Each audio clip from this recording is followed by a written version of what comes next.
Top quality और consistent performance के लिए सिर्फ सिल्वर पंप नाम याद रखना। તો ધવલસિંહ ઝાલા એક એવું નામ છે કે જે પણ આ વિવાદ ચાલી રહ્યો છે તેમાંથી કેટલાની સંડોવણી છે તેમાં શંકાના દાયરામાં છે। જો સૂત્રોનું માનીએ તો અપક્ષ ધારાસભ્ય ધવલસિંહ પણ સાબરડેરીની સામાન્ય ચૂંટણી પહેલાથી જ સાબરડેરીના વિરોધમાં રહ્યા છે। મંડળીઓના મતાધિકારથી લઈને અનેક મુદ્દાઓ પર તેમના સતત નિવેદનો સામે આવતા રહ્યા છે। ધવલસિંહ દ્વારા શામળ પટેલ અને સાબરડેરીની સામે પશુપાલકોના સમર્થનના બહાને બાયો ચડાવી ભ્રષ્ટાચારના આક્ષેપો કર્યા છે। ભાવફેર મામલે પણ તેઓએ પશુપાલકોને સમર્થન જાહેર કર્યું હતું।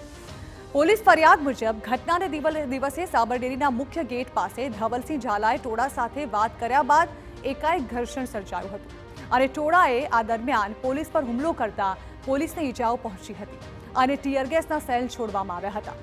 ધવલસિંહ ઝાલા સાબરડેરી પર નિશાન તાકી આગામી વિધાનસભામાં પોતાની સત્તા ટકાવી રાખવા મથી રહ્યા હોય તેવી ચર્ચા છે। અને હવે વાત કરીએ બીજા એક શખ્સની, જે છે મહેશ અમીચંદ પટેલ, જેઓ સાબરકાંઠા બેંકના પૂર્વ ચેરમેન છે અને તેઓ પણ આ બાબતે શંકાના દાયરામાં હોવાની ચર્ચા છે। કેમ તો સૂત્રોનું માનીએ તો મહેશ પટેલ 2019માં સાબરડેરીના ચેરમેન પદે પહોંચ્યા હતા। જોકે તરત જ તેઓની પોલ ખુલતા તેમણે રાજીનામું ધરવું પડ્યું હતું। 2024માં સાબરડેરીની સામાન્ય ચૂંટણીમાં તેઓએ ફરી ઝંપલાવ્યું, પરંતુ ફોર્મ ભરવા છતાં ભાજપે મેન્ડેટ નહીં આપતા ના છૂટકે ફોર્મ પરત ખેંચવું પડ્યું હતું। તો આમ સાબરડેરીના ચેરમેન તો ઠીક, તેઓ ડિરેક્ટર પણ ના થઈ શક્યા, જેને લઈને તેઓ સાબરડેરીના નિયામક મંડળથી નારાજગીમાં જોવા મળતા હતા। તેમના વફાદારો રાજેન્દ્રસિંહ ભાટી, સુજીત પટેલ અને ઉમેશ અમીન સહિતની ટોળકી ભાવફેર મામલામાં સક્રિય હોવાની ચર્ચા ચાલી રહી છે। તો આપણે નવાઈ લાગશે કે સાબરડેરીએ સાગર અને બનાસડેરી કરતા વધુ ભાવ ચૂકવ્યો। સાબરડેરીનો વર્ષવાર ભાવફેર રેકોર્ડની હવે આપણે એક વિગત બતાવીશું, જે આપને દેખાશે કે આખરે કયો અને કેટલો ભાવ ચૂકવવામાં આવ્યો છે। તો સાબરડેરીનો વર્ષવાર ભાવફેર રેકોર્ડ જે છે તે કંઈક આ પ્રમાણે છે।